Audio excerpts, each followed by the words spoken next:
Imagine this for a moment. You haven't eaten anything sweet, you've followed your diet carefully, yet your blood sugar rises anyway.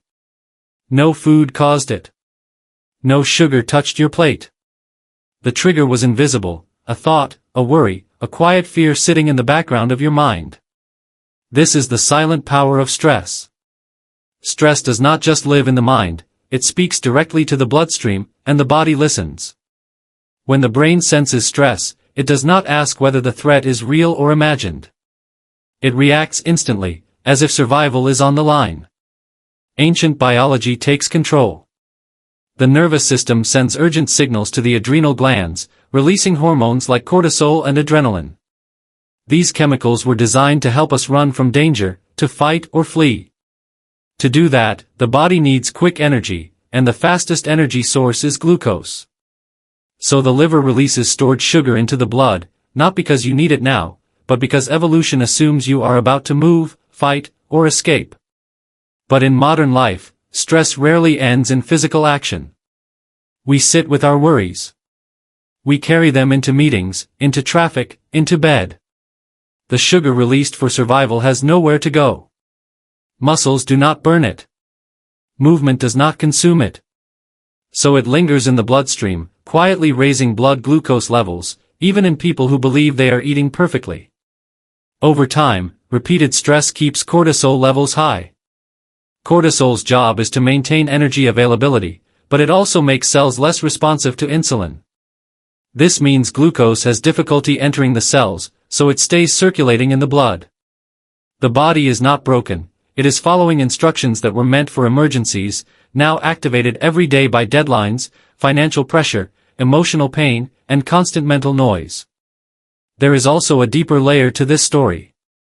Stress changes how we breathe, how we sleep, how we digest. Shallow breathing reduces oxygen delivery. Poor sleep disrupts insulin regulation. Tense digestion slows nutrient processing. Each system quietly contributes to rising blood sugar, not through one dramatic failure, but through many small imbalances accumulating over time. Perhaps the most overlooked truth is that the body does not separate emotional stress from physical danger. A harsh word, unresolved grief, chronic anxiety, the body experiences them as real threats.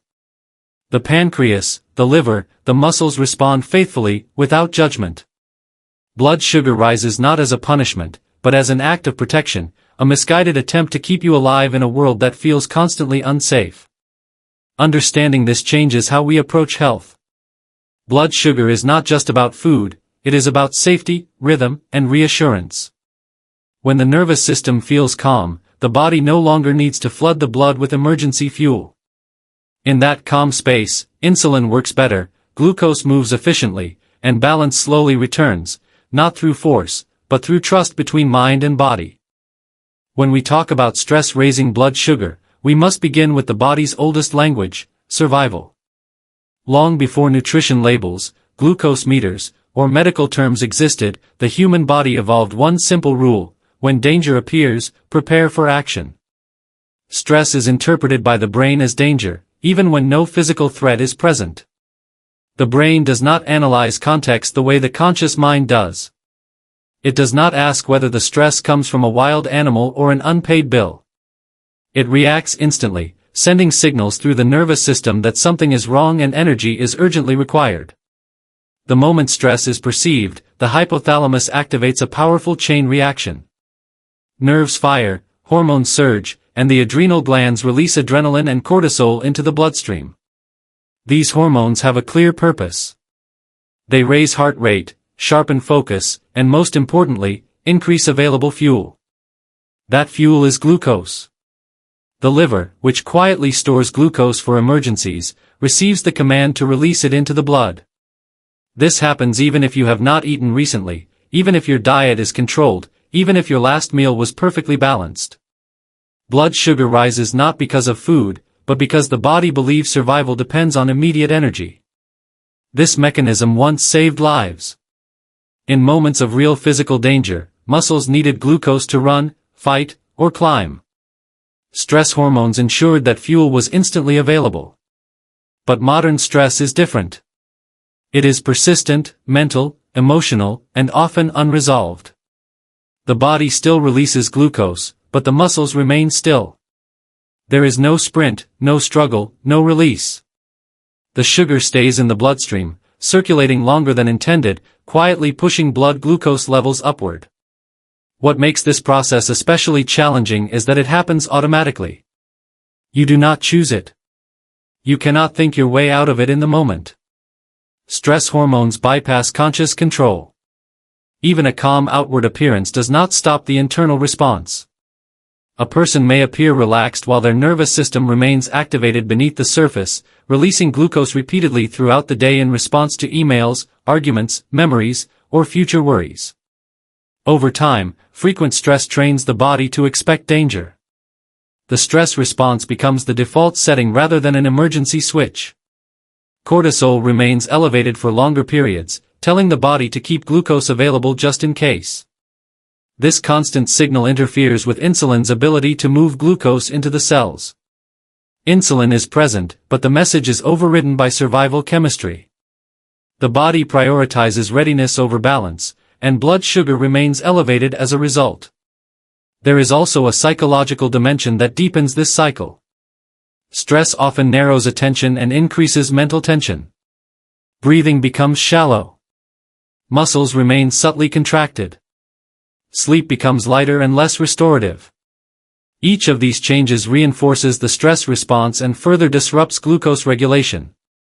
Poor sleep alone can increase insulin resistance, making stress-induced blood sugar spikes even stronger the next day.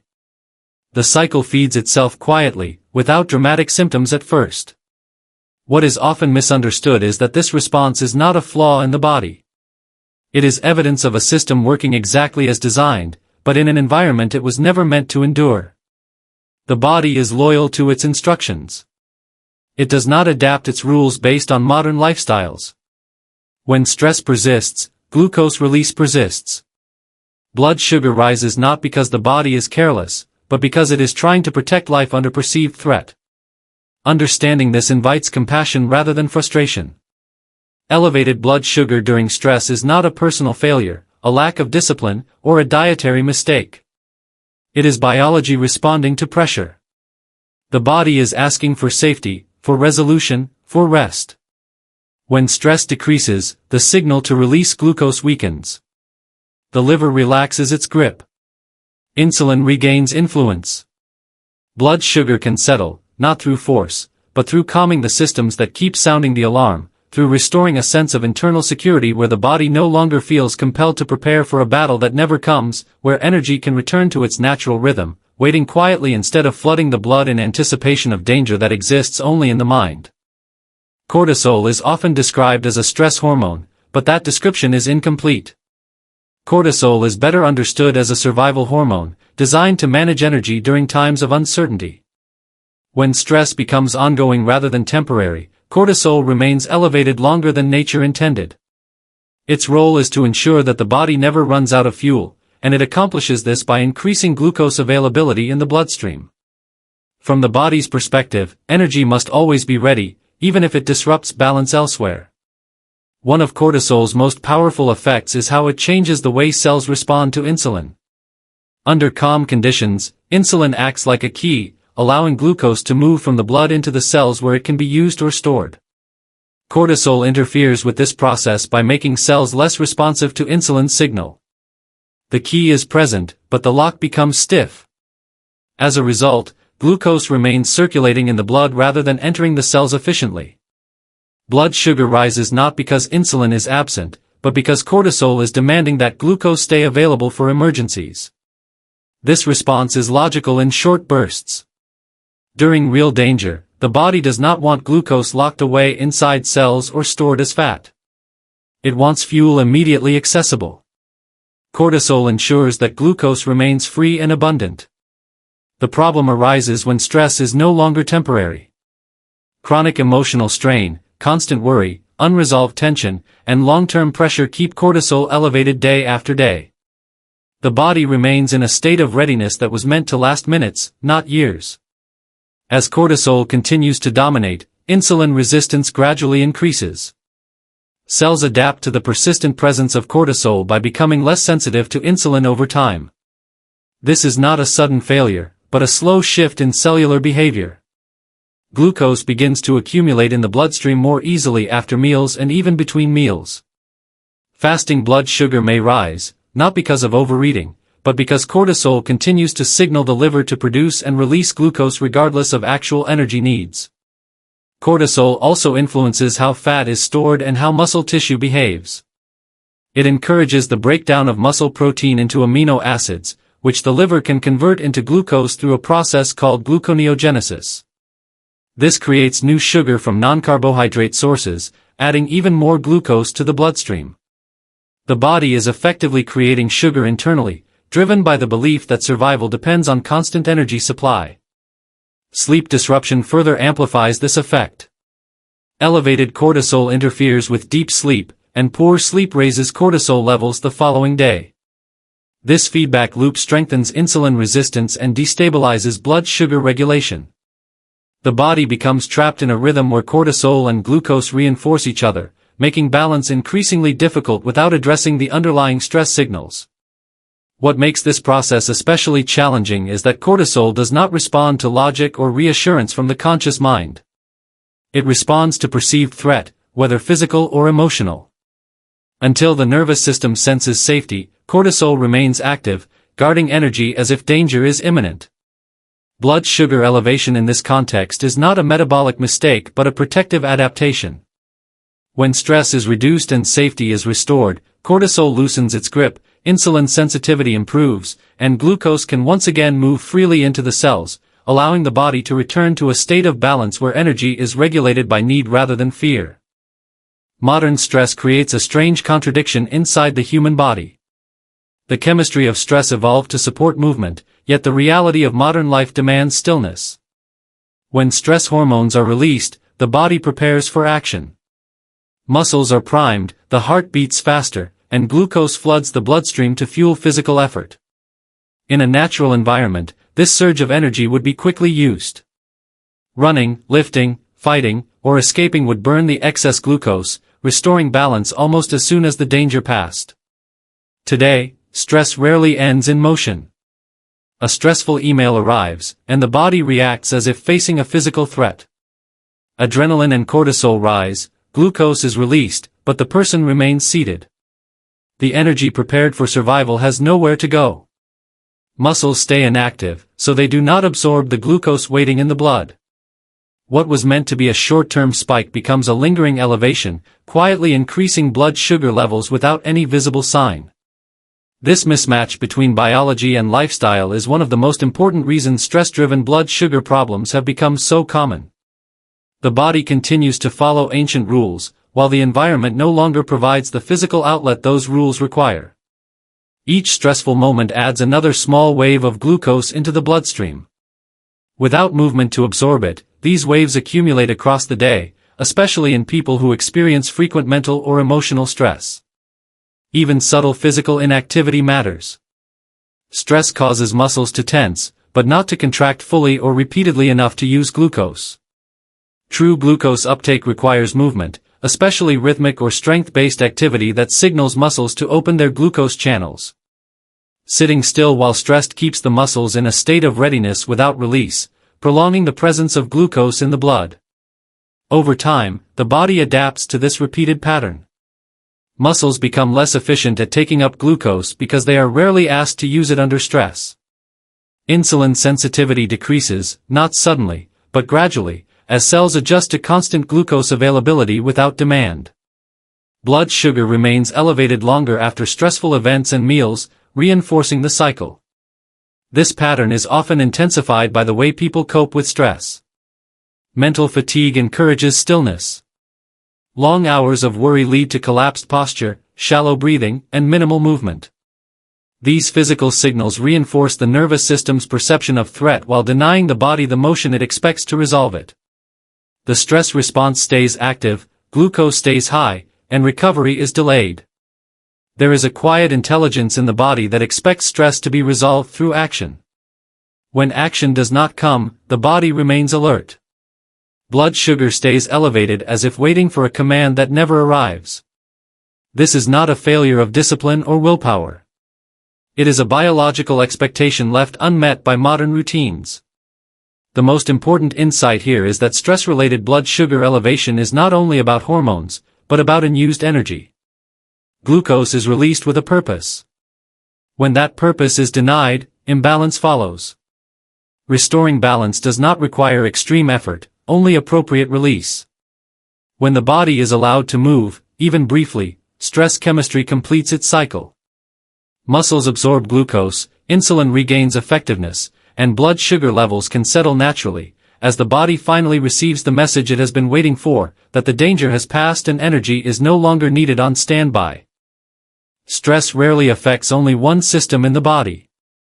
It spreads quietly, influencing multiple rhythms at the same time, often without drawing attention to itself. One of the first changes occurs in breathing.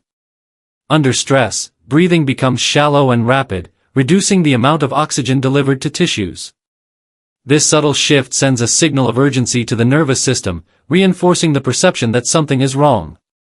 Poor oxygenation alters how cells produce energy and how efficiently glucose is used, encouraging the body to keep more sugar circulating in the blood as a backup fuel source. Sleep is another system deeply affected by stress, and its relationship with blood sugar is profound.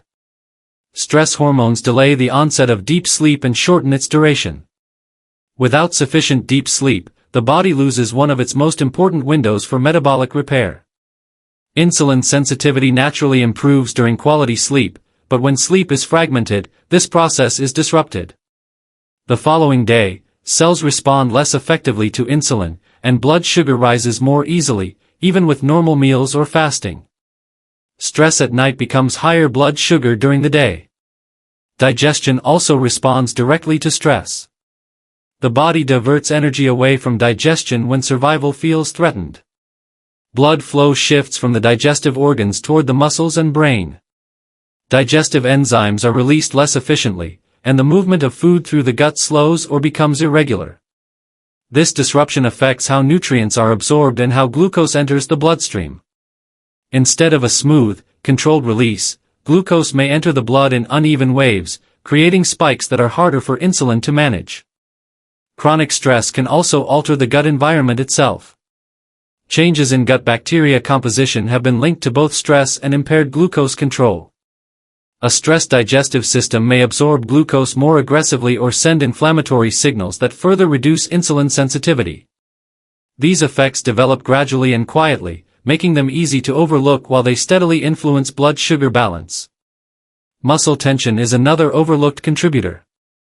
Under stress, muscles remain partially contracted for long periods.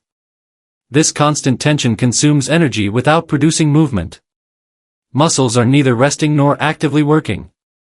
In this state, glucose uptake is inefficient. The muscles signal readiness rather than demand, leaving glucose unused in the bloodstream. Over time, this pattern contributes to insulin resistance and higher baseline blood sugar levels.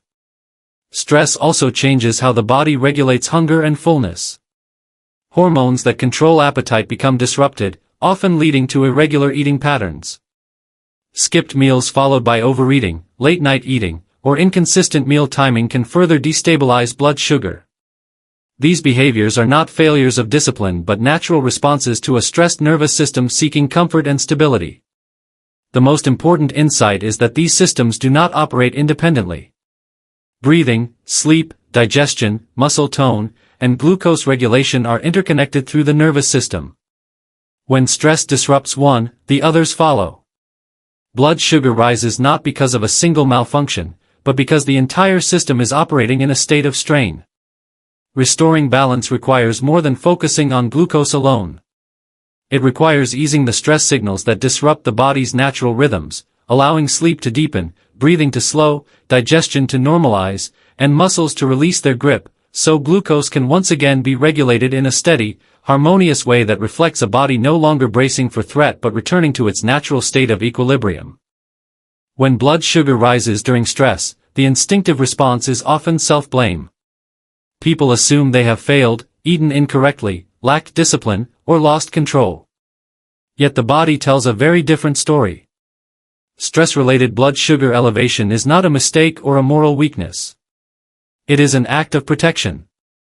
The body is responding exactly as it was designed to respond when it believes survival is at risk. This understanding changes the emotional relationship we have with our health and opens the door to healing without shame. The human body evolved in environments where danger was immediate and physical. A sudden threat required rapid access to energy. Blood sugar rose not to harm the body, but to save it. That same biological wisdom still operates today. When the nervous system senses threat, whether from fear, uncertainty, emotional pain, or prolonged pressure, it activates survival pathways. The body assumes you may need to act quickly, and it prepares fuel accordingly. Glucose enters the bloodstream not as a problem, but as support. What the body cannot distinguish is the nature of the threat. Emotional stress feels just as real to the nervous system as physical danger. A painful memory, chronic anxiety, loneliness, financial insecurity, or unresolved grief all register as threats to safety. The body responds with loyalty, doing everything it can to keep you alive and alert. Blood sugar rises as part of this protective response, even if no physical action follows. Seen through this lens, elevated blood sugar becomes a signal rather than a failure. It is the body communicating that it does not feel safe enough to relax its grip on energy. It is saying, in its own language, that vigilance is still required. This perspective invites compassion instead of frustration. Rather than fighting the body, we can begin to listen to it. Many people try to control stress-related blood sugar solely through restriction and force. Tighter diets, harsher rules, and constant monitoring become the strategy. While structure can be helpful, force alone often increases stress, reinforcing the very chemistry that raises blood sugar. The body interprets pressure as another threat. Cortisol remains elevated, glucose stays available, and the cycle continues. True regulation begins when the nervous system experiences safety. Safety does not mean the absence of challenges. It means the presence of reassurance. It means moments where the body is allowed to feel grounded, supported, and at ease. When safety increases, the survival response softens.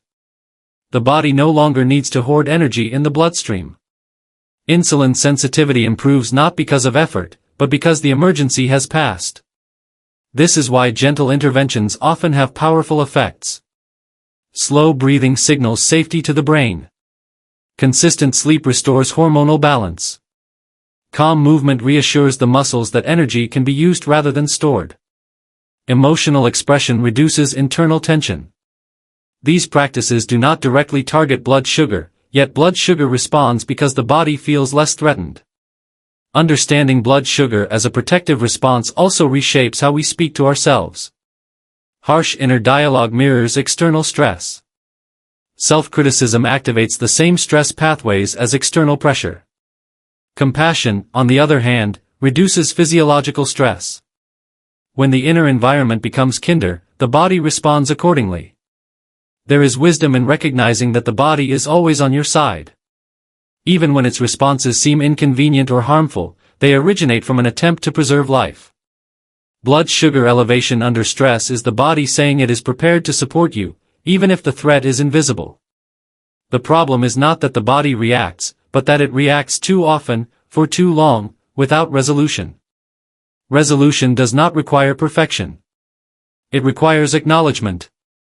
When stress is seen and addressed rather than suppressed, the body no longer needs to stay on alert. The liver releases less glucose. Muscles regain sensitivity. Insulin resumes its role. Balance returns gradually, without force. Perhaps the most healing shift is realizing that managing blood sugar is not only about controlling inputs, but about restoring trust between mind and body. When the body learns that it does not need to stay ready for danger, it releases its grip. Blood sugar settles as a natural consequence of safety, not as a reward for discipline. In this way, health becomes less about fighting biology and more about creating conditions where the body no longer feels compelled to protect itself through constant vigilance, where energy can flow calmly instead of standing guard, waiting for a threat that no longer needs to be anticipated. Sack for subscribe. If this understanding helped you see your body with more clarity and compassion, then stay connected with us. Subscribe to the channel for more science-based, thoughtful conversations about health, stress, and blood sugar. Share this video with someone who may be struggling silently, and be part of a community that believes healing begins with knowledge, patience, and care for the human body.